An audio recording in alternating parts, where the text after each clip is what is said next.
Hoje nós vamos tratar de um tema super interessante, que é a onipotência do Criador. Vira e mexe, eu recebo a seguinte pergunta, e normalmente eu recebo ela dos meus alunos. Sempre tem um ou uma né, que querem testar o Rabino e querem colocar lá no meio da sala uma vibe de dúvida, se Deus é todo poderoso, se Ele não é. E a pergunta ela é clássica, ela é muito antiga e tem várias formas de responder, e hoje eu quero passar para vocês duas formas. E a pergunta é a seguinte: poderia o Criador Todo-Poderoso criar uma pedra, né, tão pesada que Ele mesmo não consegue levantar? Essa é a pergunta. Será que Deus podia criar uma pedra que Ele mesmo, o Todo-Poderoso, não consegue levantar?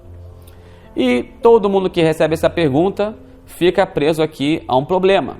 Se a pessoa dizer que sim, que Deus pode criar uma pedra que Ele mesmo não pode levantar, então nós estamos dizendo que Deus não é todo poderoso, tem algo que Ele não possa fazer, né? E se você dizer que Ele não pode criar uma pedra, que ele mesmo não a possa levantar, então Ele também não é todo poderoso. Então, se você dizer sim e se você dizer não, você vai ter um problema e a resposta não vai ser boa, né? Então, eu gostaria hoje de trabalhar duas respostas com vocês. A primeira é que essa pergunta não é uma pergunta lógica e ela é contraditória desde o início, né? Vamos reformular essa pergunta? Nós estamos perguntando o seguinte: Deus é tão poderoso que Ele não pode ser poderoso? Não faz sentido. É como dizer o seguinte, né? Einstein era tão inteligente que ele pode ser estúpido? A pergunta não começa, ela é contraditória desde o início, ela não faz nenhum sentido. É que nem eu mandar alguém dar R$25 para alguém e pedir para ele comprar para mim um triângulo quadrado. A pergunta não começa, ela não tem sentido, e essa é uma forma prática de responder, lógica, de responder essa pergunta, porque ela não é uma questão lógica. Mas hoje eu gostaria de introduzir para vocês uma pergunta que ela é mais filosófica, um pouco mais complicada, e que esse conceito foi desenvolvido pelo Maimônides em seu livro Moreh Nevuchim, o Guia dos Perplexos, e lá ele começa a falar sobre a seguinte ideia. Aristóteles e sua academia de pensamento desenvolveram um conceito, né, de dualidade, que tudo no mundo tem a sua dualidade.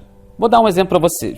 Quando a gente diz que o vento sopra ou que a água ela flui, né, aqui existe uma dualidade, porque fluir, o fato da água fluir não é água, e água não é fluir. Ou que o vento soprar não é vento, e vento não é soprar. Ou seja, nós podemos dividir entre essas duas qualidades. As qualidades de uma coisa não são, o que eu estou querendo dizer, a coisa em si, né? Ou seja, a coisa em si tem suas qualidades. Diz o Maimônides, isso pode ser correto para tudo, menos em relação ao Criador. Em relação ao Criador, não existe dualidades. Nós dizemos 3 vezes ao dia, Shema Israel, Hashem Elokeinu, Hashem Echad. Deus é único e Ele é a unicidade total, ou seja, Ele não tem dualidade, ou seja, Ele não tem qualidades, Ele não é uma coisa e tem as qualidades definem essa coisa. Ele é tudo em um só, Ele é a unicidade total, não tem dualidade. Então a pergunta que vocês podem fazer para mim: Rabino, calma aí. Ok, nós falamos o Shema Israel 3 vezes ao dia e dizemos que Deus é único, Ele é um, né? Ele também se revela para a gente no Monte Sinai como Anochi Hashem, eu sou único, unicidade. Mas nós dizemos na reza várias qualidades, né? Hagadol, Hagibor, né? O herói, o temível, né? Então nós damos várias qualidades para o Criador. Então, se a gente está dando uma qualidade, existe uma dualidade para o Criador. Ele é Deus e Ele é herói. Mas herói não é Deus e Deus não necessariamente é herói. Então tem aqui uma dualidade. Diz o Rambam que isso não é verdade. Todas essas qualidades que nós seres humanos, né, louvamos o Criador com suas qualidades, não quer dizer que isso é uma qualidade de Deus. E sim, nós estamos querendo dizer que Deus, que tudo é, a unicidade total, não carece e não falta dessas qualidades. Afinal, se nós temos essas qualidades, obviamente que elas vêm da fonte do próprio Criador. Ou seja, ele não pode ser descrito por nenhuma dessas qualidades. E sim, o que nós estamos dizendo é que Deus não falta e não carece dessas qualidades, mas não que elas definem o que o Criador é. O Rambam até diz que é complicado a gente dizer que Deus existe. Olha que coisa, imagina, a pergunta botar para você, Deus existe? E você vai responder sim ou não.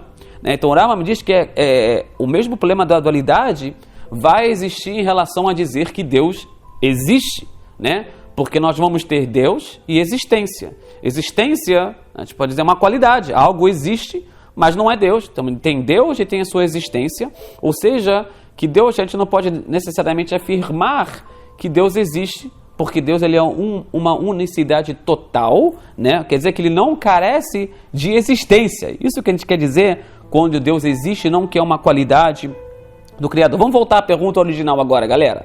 Será que Deus pode criar uma pedra tão pesada que ele mesmo não possa levantar, né?